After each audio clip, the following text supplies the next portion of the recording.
Nah, mari kita membaca lebih dahulu Yosua pasal 1 ayat 1 sampai 11. Semua kita membuka kitab kita lebih dahulu dan kita membaca Yosua pasal 1 ayat 1 sampai 11. Dapat saudara? Mari sama-sama kita baca. Sesudah Musa hamba Tuhan itu mati, berfirmanlah Tuhan kepada Yosua bin Nun abdi Musa itu demikian. Hambaku Musa telah mati, sebab itu bersiaplah sekarang, seberangilah sungai Yordan ini, engkau dan seluruh bangsa ini, menuju negeri yang akan kuberikan kepada mereka, kepada orang Israel itu. Setiap tempat yang akan diinjak oleh telapak kakimu, kuberikan kepada kamu, seperti yang telah kujanjikan kepada Musa. Dari padang gurun dan gunung Lebanon yang sebelah sana itu, sampai ke sungai besar yakni sungai Efrat, seluruh tanah orang Het, sampai ke laut besar di sebelah matahari terbenam, semuanya itu akan menjadi daerahmu seumur hidupmu. Seperti aku menyertai Musa, demikianlah aku akan menyertai engkau. Aku tidak akan membiarkan engkau dan tidak akan meninggalkan engkau. Kuatkan dan teguhkanlah hatimu, sebab engkaulah yang akan memimpin bangsa ini memiliki negeri yang kujanjikan dengan bersumpah kepada nenek moyang mereka untuk diberikan kepada mereka. Hanya kuatkan dan teguhkanlah hatimu dengan sungguh-sungguh. Bertindaklah hati-hati sesuai dengan seluruh hukum yang telah kuperintahkan kepadamu oleh hambaku Musa. Janganlah menyimpang ke kanan atau ke kiri, supaya engkau beruntung kemanapun engkau pergi. Janganlah engkau lupa memperkatakan kitab Taurat ini, tetapi renungkanlah itu siang dan malam, supaya engkau bertindak hati-hati sesuai dengan segala yang tertulis di dalamnya. Sebab dengan demikian perjalananmu akan berhasil dan engkau akan beruntung. Bukankah telah kuperintahkan kepadamu, kuatkan dan teguhkanlah hatimu, janganlah kecut dan tawar hati, sebab Tuhan Allahmu menyertai engkau kemanapun engkau pergi. Lalu Yosua memberi perintah kepada pengatur-pengatur pasukan bangsa itu, katanya, jalanilah seluruh perkemahan dan perintahkanlah kepada bangsa itu demikian, sediakanlah bekalmu, sebab dalam 3 hari kamu akan menyeberangi sungai Yordan ini untuk pergi menduduki negeri yang akan diberikan Tuhan Allahmu kepadamu untuk diduduki. Nah, saudaraku, di sini dikatakan, kita baca lembaran kita sebentar. Sesudah Musa mati, Yosua menghadapi satu tantangan yang paling besar dalam hidupnya. Tuhan mau pekerjaannya berjalan terus. Janji-janjinya pasti digenapi pada bangsa Israel. Oleh sebab itu Tuhan perlu seorang pemimpin baru yang akan memimpin orang Israel memasuki tanah Kanaan. Dan Yosua bin Nun telah dipilih Tuhan untuk tugas tersebut. Kita dapat mengerti bagaimana reaksi Yosua menghadapi tantangan tersebut. Takut dan khawatir mulai tumbuh dalam hatinya. Nah, saudaraku, di sini dikatakan sesudah Musa, hamba Tuhan itu mati. Kita mengetahui Musa tidak memasuki tanah Kanaan karena dosa juga, saudaraku. Memang dosa ini, saudaraku, merusak anak-anak Tuhan. Pada orang-orang yang belum lahir baru, saudaraku, dosa itu, saudaraku, merusak mereka. Sebenarnya mereka ciptaan Tuhan yang begitu indah, tetapi telah hilang kemuliaan Allah, dirusak oleh dosa. Dosa itu memang jahat, saudaraku. Oleh sebab itu sebagai anak-anak Tuhan juga, kita ini semua perlu menolak dosa, menghindari dosa. Kita ini, saudaraku, bangsa pilihan Tuhan. Tuhan berkata, hendaklah kamu kudus karena aku kudus. Tuhan yang kita sembah itu Tuhan yang suci, saudaraku. Dia tidak bisa, saudaraku, kompromi dengan dosa. Dia senantiasa menolak dosa. Nah, Musa berbuat dosa. Musa sangat dikasihi Tuhan, saudaraku. Musa bicara muka dengan Tuhan. Dia begitu rapat dengan Tuhan.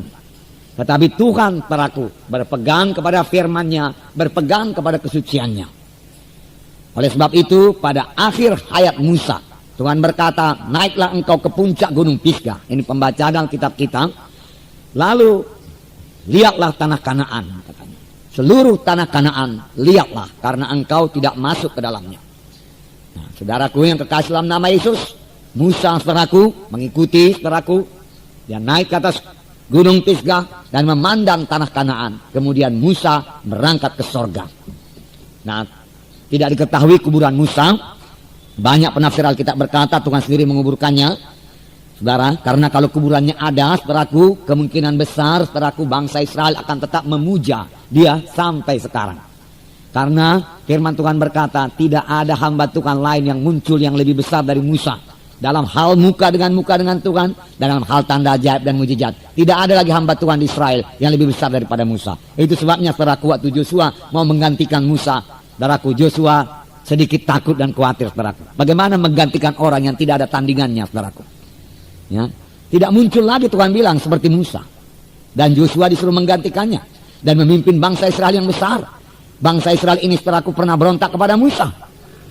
Sedangkan Musa, hamba Tuhan yang begitu besar, mereka berani memberontak. Apalagi kepada Joshua, saudaraku.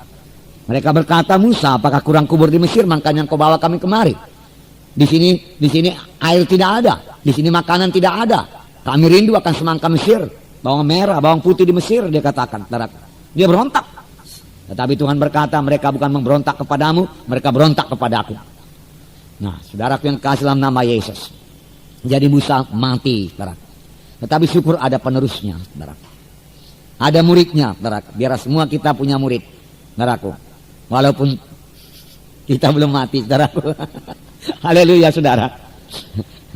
Nah, saudaraku yang kasih dalam nama Yesus. Firman Tuhan berkata, muridkan, saudaraku. Pemimpin SKS bagus punya murid, saudaraku, supaya SKS-nya bisa terbelah menjadi dua, saudaraku. Ya. Bukan mesti mati dulu baru punya murid, saudaraku.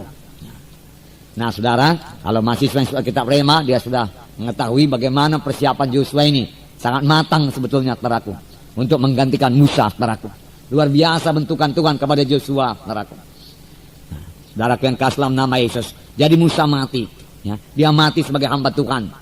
Dan firman Tuhan berkata, saudaraku, Musa berumur 120 tahun ketika ia mati. Matanya belum kabur, kekuatannya belum hilang. Diberkati Tuhan. Penuh dengan Roh Kudus. Saya yakin ini juga berkat penuh dengan Roh Kudus. Mari kita klaim, saudaraku. Ya. Saya mengklaimnya ini, saudaraku. Karena saya butuh, saudaraku, kekuatan, saudaraku. Karena firman Tuhan berkata, jikalau roh dia, roh Yesus, Roh Kudus yang membangkitkan Yesus dari kematian tinggal dalam kamu, maka roh yang membangkitkan Yesus dari kematian akan menghidupkan tubuh-tubuh kamu yang fana ini. Musa begitu penuh oleh roh Tuhan, sehingga matanya pun tidak perlu kabur, saudaraku. 120 tahun, kekuatannya belum hilang. Demikian juga kita lihat, saudaraku, orang-orang percaya yang ikut bersama dengan Musa, yaitu Joshua dan Kaleb. Dua-dua, saudaraku, luar biasa, saudaraku, kuat dan sehat, saudaraku. Baik secara badani mereka sehat, saudaraku. Haleluya, saudara. Ya. Nah. Tapi kalau kita mau mati sebagai hamba Tuhan, biarlah kita hidup sebagai hamba Tuhan. Haleluya, saudara. Ya. Nah, jadi sesudah Musa mati, Joshua menghadapi tantangan yang paling besar dalam hidupnya. Kalau mau disuruh berkata, Tuhan, siapakah aku? Joshua berkata kepada Tuhan, bukankah Musa luar biasa, Tuhan? Bukankah Musa yang membelah laut Kolsum? Bukankah Musa yang memberi mana dari sorga, Tuhan? Joshua berkata, ya. Bukankah Musa yang berbuat tanda ajaib luar biasa, yang membebaskan bangsa Israel dari Mesir, 10 bala di tanah Mesir? Tetapi Tuhan berkata kepada Joshua, Joshua, dengarkan. Bukan Musa yang memberikan 10 bala itu, aku yang membuatnya, Tuhan berkata. Bukan Musa yang memberikan mana tiap-tiap hari kepada bangsa Israel, aku memberikannya. Bukan Musa yang membelah laut Kolsum, aku yang membelahnya, Tuhan berkata. Karena aku menyertai Musa, dan sama seperti aku menyertai Musa, aku menyertai engkau. Haleluya, saudara. Nah, saudara, percayakah saudara bahwasanya Joshua disertai Tuhan? Ya, sehingga Joshua pun berhasil memimpin bangsa itu memasuki tanah Kanaan, memasuki tanah pergantian, saudaraku. Demikian Tuhan menyertai, saudaraku, hamba-hambanya, saudaraku. Demikian kemudian Tuhan menyertai Petrus. Haleluya, saudara. Tuhan menyertai Paulus, saudaraku. Tuhan menyertai Filipus, saudaraku. Demikian Tuhan menyertai saudara sekarang. Haleluya, saudara. Nah,